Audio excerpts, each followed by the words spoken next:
It arrives in an envelope, standard size, official letterhead, a specific dollar amount printed cleanly beneath the provider's name, a due date in bold at the bottom, the kind of formatting that implies the number above it is not a suggestion. You put it with the others. You pay it. That is how medical billing works. You receive. You pay. The system depends on that reflex. What that bill did not say, what no bill ever says, is that the fee it described became illegal to charge you this year. 7 categories. Most people on Medicare are paying at least one of them right now. Now, 2 things may be running through your mind right now.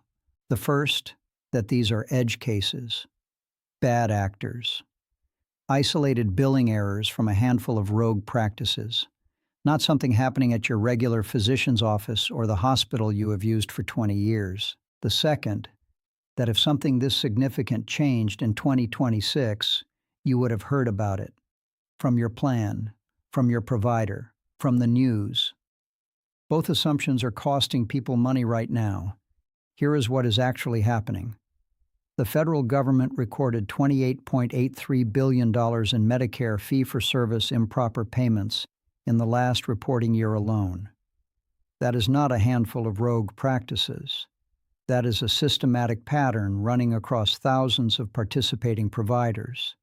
And the 2026 enforcement escalations were built specifically because the scale demanded them. As for hearing about it, the 2026 updates were published in federal registers, CMS guidance documents, and OIG work plan announcements. Not in letters to Medicare beneficiaries, not in plan newsletters, not anywhere the people most affected by them would think to look. The industry has no financial incentive to announce rule changes that reduce what it can collect. It never has. The information exists. The protection exists. The problem is the distance between where that information lives and who it was written to protect. That distance is what this video closes, before we go any further. I am not a lawyer. I am not a licensed insurance agent. I am not a financial advisor. Everything in this video is educational, grounded in current 2026 Medicare law, CMS enforcement guidance, and OIG directives. Your situation is your own.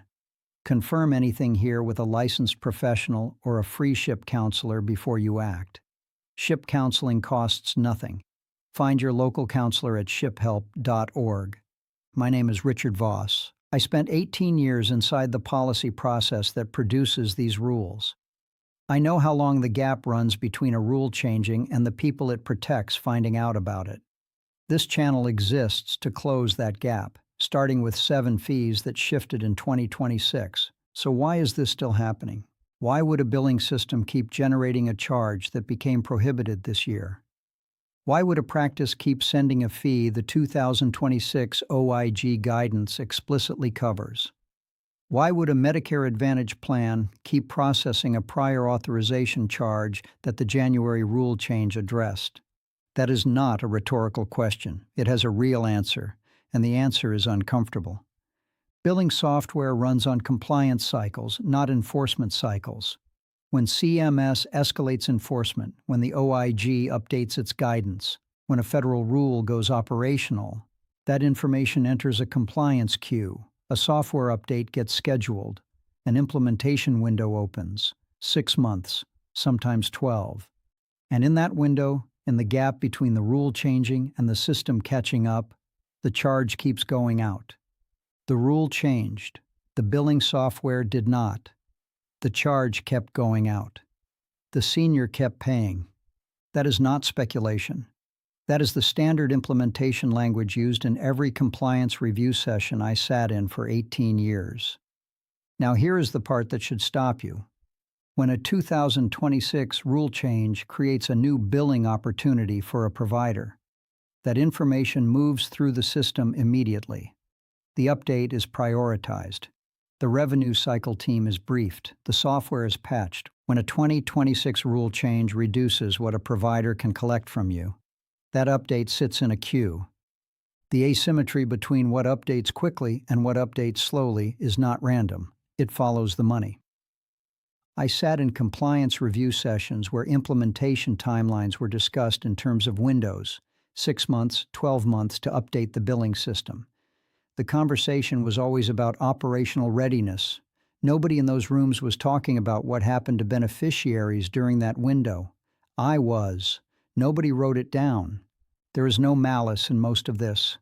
There is a system that updates in the direction of its financial incentives, and Medicare beneficiaries who do not yet know the 2026 rules shifted in their favor. That changes in the next 11 minutes. Let me show you what 2026 looks like for two specific people before I walk you through each of these fees. Margaret and Robert, both 68, married 40 years. Between them, Social Security, a pension, modest IRA withdrawals. Not wealthy, not struggling. The kind of household that pays its bills on time and does not question them. In the last billing cycle, two charges arrived. The first, an annual care coordination fee from their primary care physician, covers telehealth coordination. Robert renewed it in January without a second thought. $420. Under the February 2026 OIG compliance guidance, that fee is not legally owed by a Medicare beneficiary seeing a participating provider. The second, a coinsurance charge on what should have been Margaret's free annual wellness visit. She mentioned her blood pressure had been running slightly high. The visit was coded as an office visit. A bill for $57 arrived. Under current Medicare billing guidance, that incidental mention does not justify the conversion. Both bills paid, both still on the credit card statement. Neither of them knows the rules shifted this year. They are not careless, they are not uninformed in any ordinary sense. They are two people who trusted that a bill from a medical office reflected what they actually owed. That trust is exactly what these billing patterns depend on. In the next 7 minutes, you are going to see every fee category that changed in 2026, and whether any of those charges look familiar. Fee 1. Balance billing. Participating Medicare providers sign an agreement when they enter the Medicare program. That agreement prohibits them, entirely, from billing you beyond Medicare's approved amount, plus your standard cost sharing, no exceptions. No gray area for specialty practices or hospital-affiliated groups. What shifted in 2026 is the enforcement mechanism. CMS's Enhanced Program Integrity Framework expanded the use of claims data analysis to flag balance billing patterns across a provider's entire Medicare billing history, a move from waiting for patient complaints toward proactive data-driven review.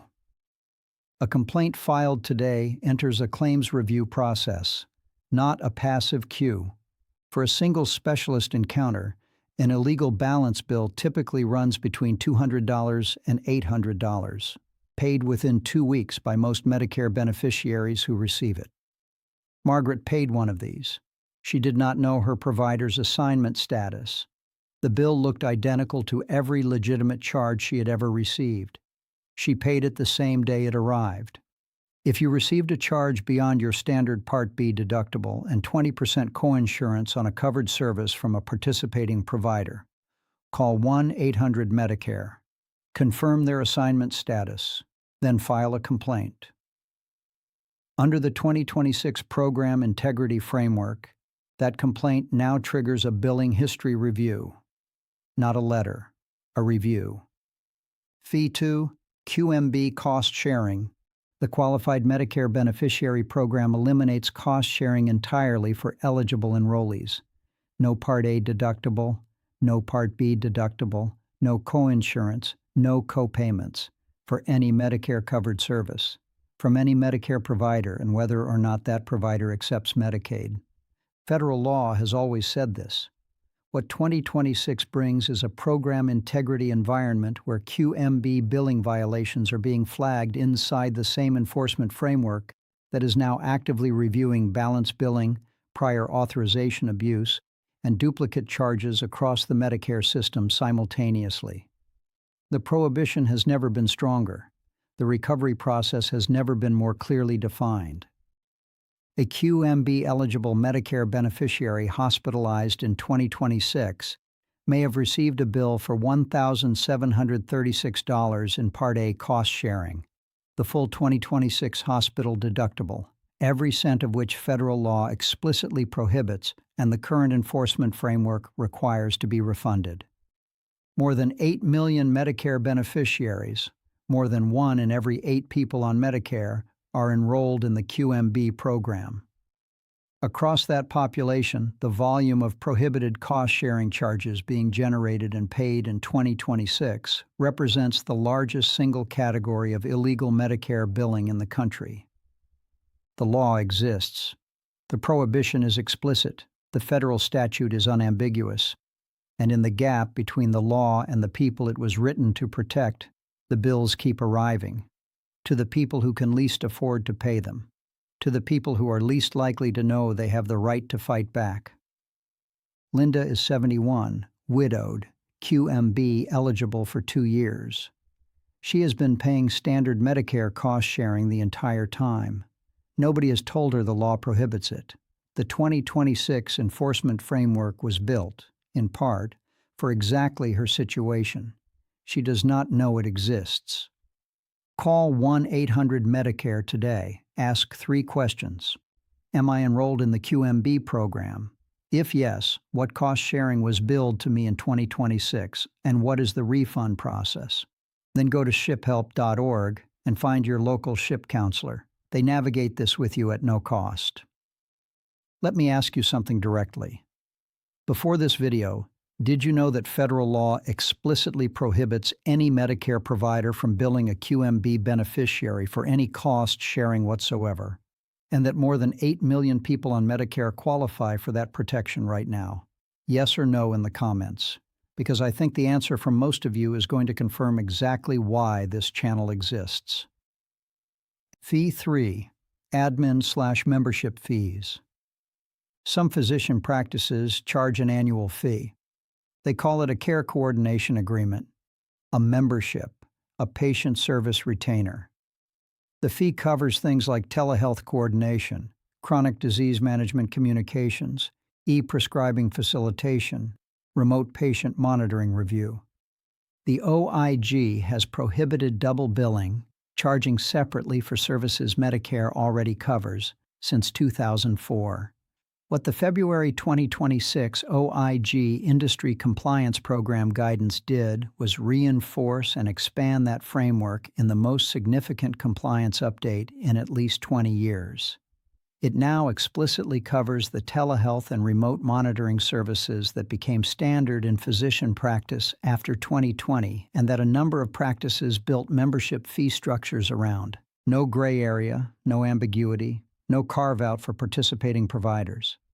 The 2026 OIG guidance closed every exit. Medical practices charging annual administrative fees that fall under this framework are collecting between $300 and $700 per year from Medicare beneficiaries who have no legal obligation to pay. Robert renewed his annual care coordination agreement in January 2026. The fee covers telehealth coordination. He paid $420. The February 2026 OIG guidance makes that fee explicitly challengeable. He has not challenged it because he did not know the guidance existed. Pull out any annual fee agreement with a participating Medicare physician. Identify what services it covers. If those services include telehealth coordination, chronic disease management, e-prescribing, or remote monitoring, contact the practice in writing. Reference the February 2026 OIG Industry Compliance Program, Guidance on Administrative Fee Double Billing. Request a refund for fees paid in 2026. If the practice refuses, contact 1-800-MEDICARE. Those first 3 fees involve money already paid. What I'm about to show you are the charges being generated right now, some of them possibly in the current billing cycle, where the 2026 enforcement shifts give you the right to stop payment before it leaves your account. Fee 4. Prior authorization fees. If you are enrolled in a Medicare Advantage plan, your plan manages prior authorization, the approval process required before certain specialist visits, procedures, or post-acute care services are covered. The CMS Prior Authorization Final Rule, CMS-0057-F, went into full operational effect on January 1, 2026. It imposed binding 7-calendar-day decision timelines on standard requests and required specific written justification for every denial.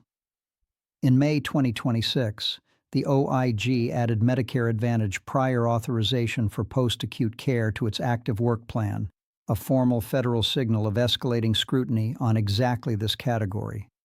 Any fee structure that a Medicare Advantage plan built around its prior authorization process in 2026, labeled as administrative processing, navigation assistance, or expediting, exists inside an enforcement environment that is materially more hostile to those charges than any prior year.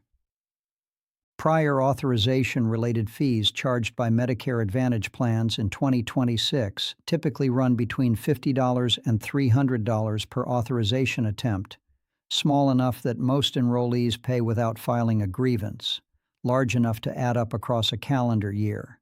A retired mechanic in Ohio, 72 years old. His Medicare Advantage plan directed him to a third-party authorization service for specialist referrals. He paid $75 for 3 separate authorizations in 2026. CMS-0057-F was operational from the first day of that plan year. If your Medicare Advantage plan charged any fee related to a prior authorization request in 2026, directly or through a third-party service the plan directed you to, file a formal written grievance with your plan. Reference CMS-0057-F and the May 2026 OIG Work Plan on Medicare Advantage prior authorization. If the plan denies your grievance, escalate to 1800 Medicare and request an independent review entity review. Fee 5. No Surprises Act violations. A retired librarian in Arizona, 70 years old, scheduled hip replacement in January 2026. The hospital was in network. Her surgeon was in network. 6 weeks after the procedure, an envelope arrived. $1,920. Anesthesiology Group, a separate practice the hospital contracts with. She called the hospital. They told her it was standard. She paid it.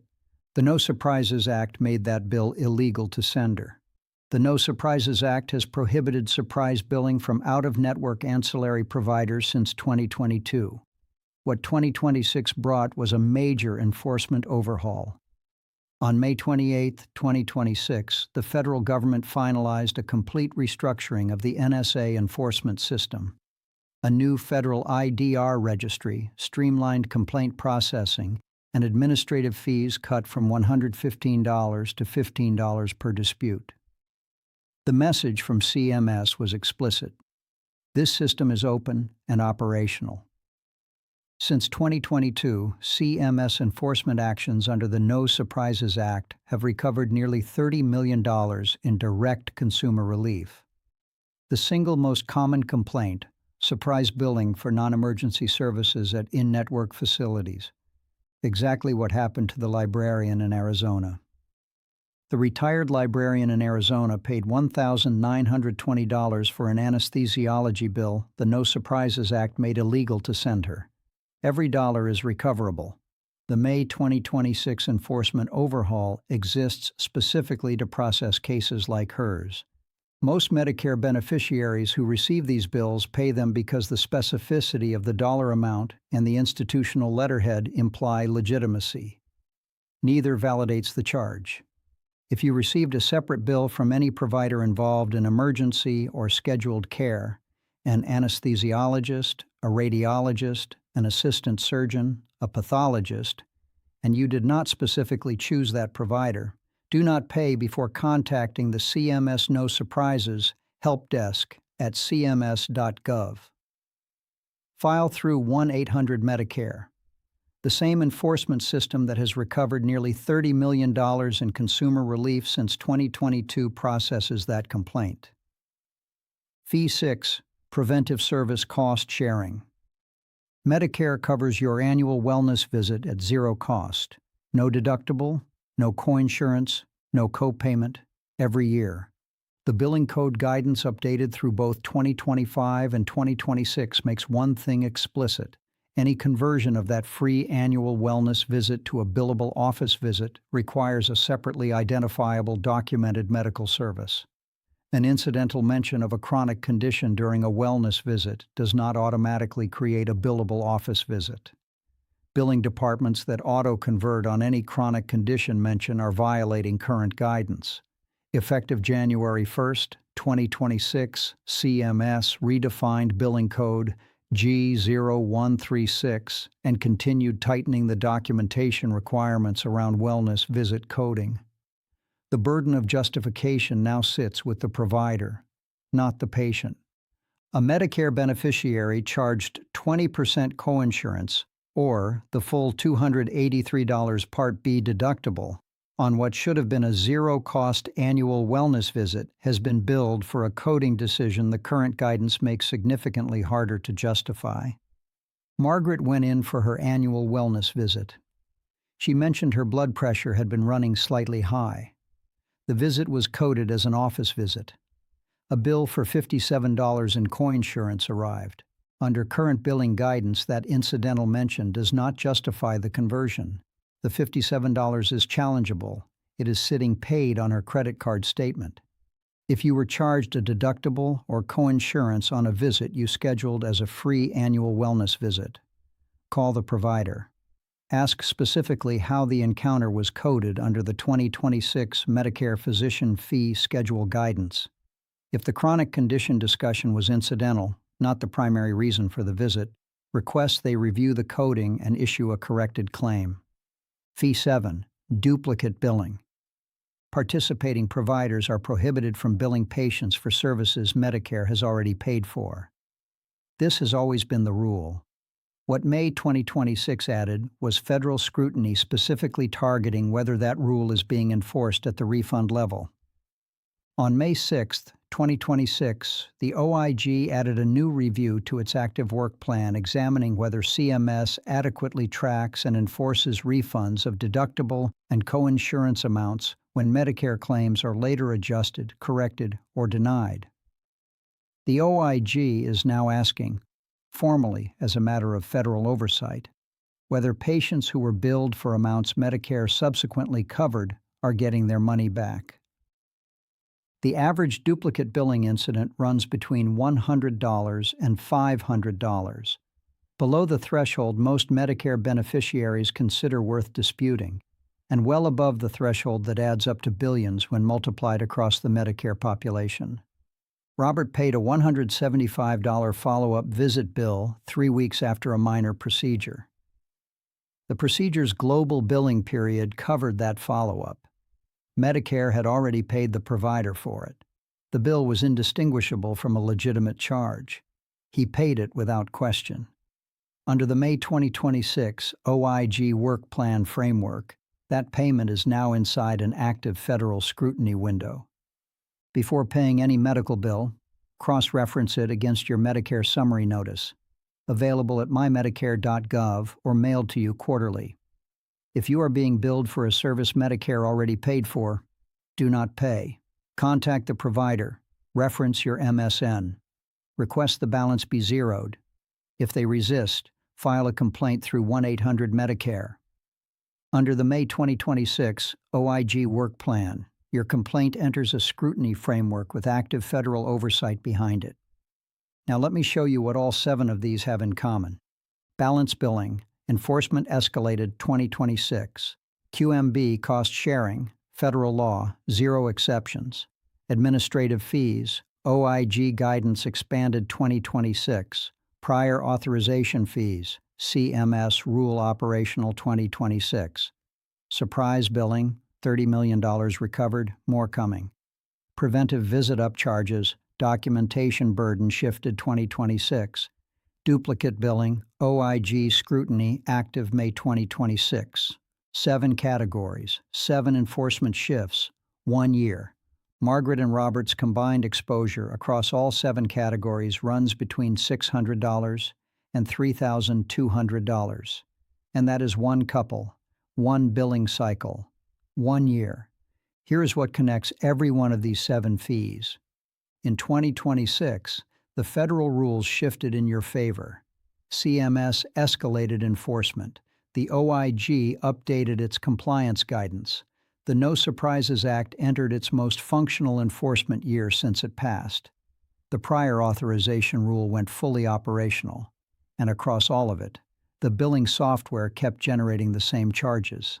The bills kept going out, and the Medicare beneficiaries kept paying them, because nobody told them the rules had changed.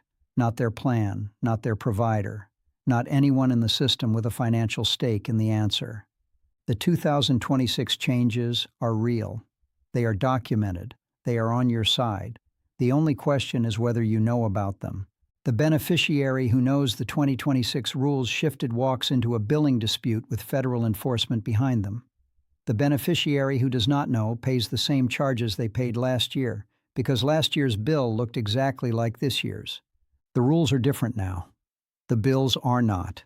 Still paying. 7 fees, 7 2026 enforcement shifts. Here is exactly what to do this week. 1 action for each. 1. Pull every medical bill you received in 2026. Cross-reference each one against your Medicare summary. Notice at mymedicare.gov before paying anything going forward. 2. Call 1-800-MEDICARE today and ask, "Am I enrolled in the QMB program?" If yes, request a recovery review for any cost-sharing paid in 2026. 3. If you have an annual fee agreement with a participating physician covering telehealth or care coordination, request written confirmation of its compliance with the February 2026 OIG Industry Compliance Program Guidance. 4.